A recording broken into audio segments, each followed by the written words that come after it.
हरिओम. आज सोमवार 24 ऑगस्ट 2026. सद्गुरु ब्रह्मचैतन्य गोंदवलेकर महाराज आज आपल्याला सांगणार आहेत की जेथे संत तेथे आनंद व समाधान असणारच.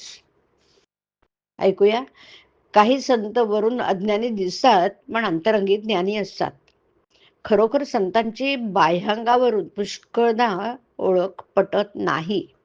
संतांचं होऊन राहिल्याने किंवा त्याने सांगितलेल्या साधनात राहिल्यानेच त्यांना नीट ओळखता येईल.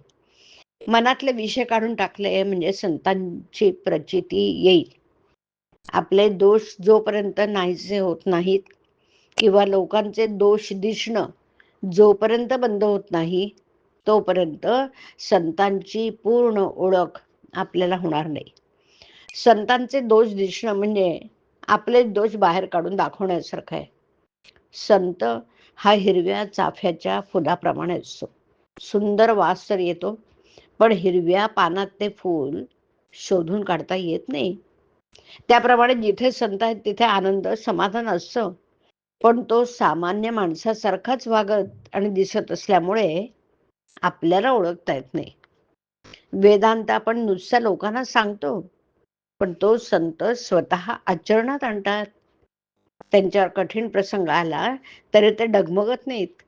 संत हे निसंशय असतात, तर आपण संशयात असतो.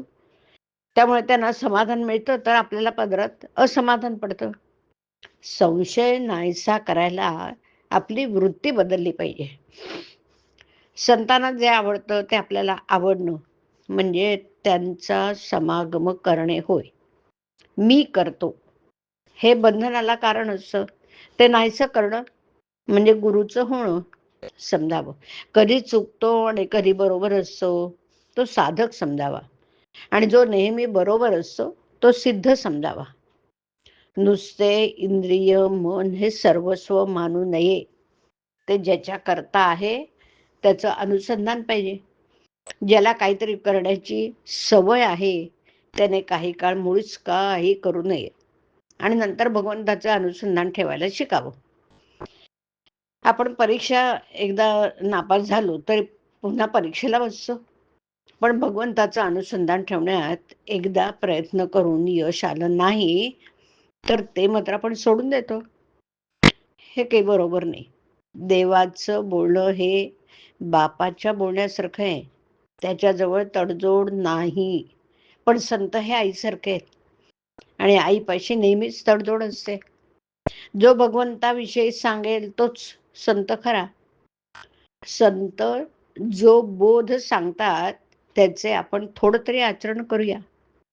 भगवंताचं अधिष्ठान ठेवून प्रत्येक कर्म करावं. जिथे भगवंताचं स्मरण तिथे माया नाही. जिथे माया अभिमान आहे तिथे भगवंत नाही. दानाचंही महत्व आहे. पैसा आणून गळ्यापाशी बांधला तर तो बुडविल. त्याचे यथायोग्य दान केले तर तो तारील. भगवंतच खरा श्रीमंत दाता आहे.